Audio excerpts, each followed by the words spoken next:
Today's episode of the More You Know podcast is brought to you by CrowdQuestion, a brand new social communication platform focused on connecting crowds to bring everyone closer to their community, as well as enhancing any occasion. Rather than being a social media platform focused on content and advertising, they're focused on communication and connection. Learn more about the platform and download the app free at crowdquestion.com.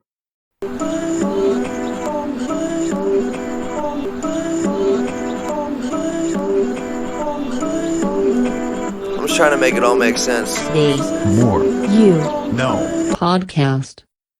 Today I want to talk about aspects of an abundance mindset that Wayne Dyer shares in his book You'll See It When You Believe It. I've discussed having an abundance mindset in the past as well as having a scarcity mindset. And having an abundance mindset is when you look at the world with a glass half full approach. And a scarcity mindset is when you look at the world with a glass half empty approach. If you want to have a life that's filled with happiness, joy, success, and fulfillment, you must have an abundance mindset. If you have a scarcity mindset, the negativity is often too hard to overcome in order to have a well-balanced, enjoyable life. So what it comes down to is no matter who you are or what you're looking to do with your life, if you want your life to be as best as possible, you must have an abundance mindset. And in order to have an abundance mindset, you must have the proper mindset and instill the proper principles. And with this being said, I now want to go through the various aspects that Wayne discusses in his book surrounding an abundance mindset that will no doubt assist with acquiring and maintaining an abundance mindset. The first thing I want to share is some reasons that Wayne shares in his book on why you may be resisting the principle of abundance. The first is that we're raised in a culture which emphasizes scarcity rather than abundance, which can make it difficult to overcome this background. And it's actually quite interesting because this background, especially in America, largely comes from the Great Depression, as well as the 2008 recession. When we have economic downturns, it increases scarcity in our culture. The second reason people resist abundance is that they don't want to take responsibility for the scarcity in their lives. From here, the third reason is that resistance may just be easier for some, and that to an extent it's less challenging to stay in a scarcity mode, rather than putting in the necessary work towards building a life full of abundance. Then the fourth reason that people resist abundance in their life is that they prefer to elicit compassion and sympathy from others, rather than trying to instill it within themselves.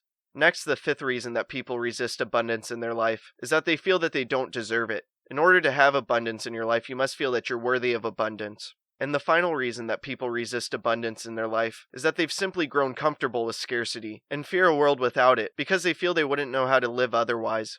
And now that we understand some reasons for resisting abundance, I want to go over 3 questions to ask yourself to assess how in tune you are with an abundance mindset. Question number 1 is, what do you think you're worth? Question number 2 is, what do you think you deserve?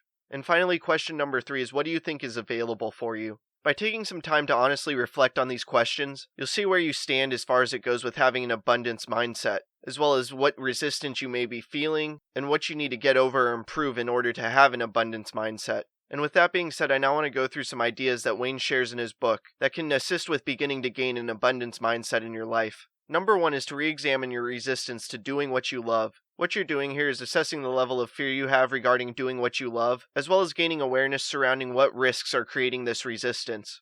From here, number 2 is that if you refuse to change what you do, practice loving it each day. By doing so, it can create the same effect of doing what you love in the first place. And there's times in life where you can't do what you love. For example, I wanted to be a professional soccer, volleyball, or basketball player, but that's impossible due to my physical limitations.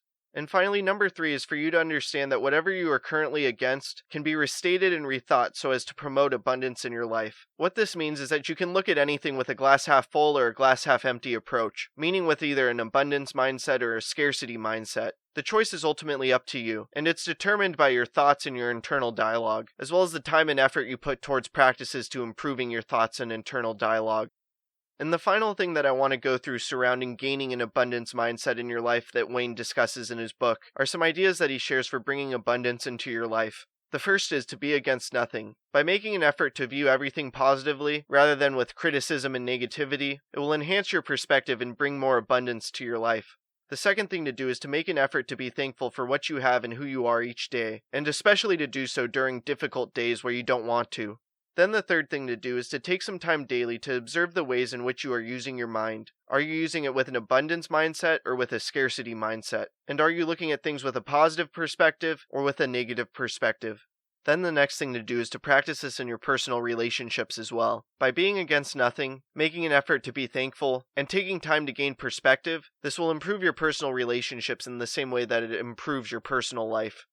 From here, the next thing to do is to make a personal commitment to do what you love and love what you do. Next is whatever you enjoy receiving in your life, remind yourself that you deserve it. From here, the next thing to do is to softly and kindly remind yourself that you cannot own anything. As I've discussed previously on the podcast, it's important to understand that you can't take anything with you to the grave. Then the following thing to do is to use affirmations as a regular part of your life, something I've also previously mentioned on the podcast. And finally, the last thing to do is that whenever you are tempted to give less, try giving a little bit more. And this is not only with finances, donations, and charity, but also with your time and effort, whether it be with your personal relationships, your personal pursuits, your spirituality, or something else.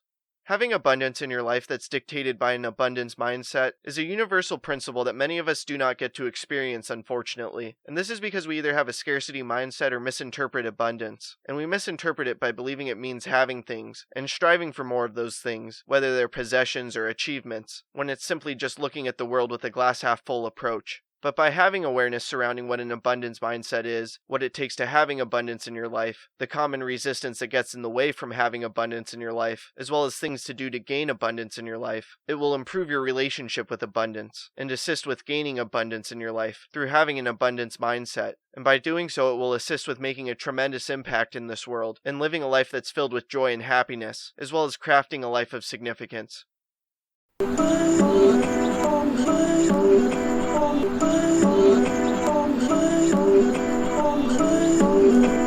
I'm just trying to make it all make sense. The More You No Podcast.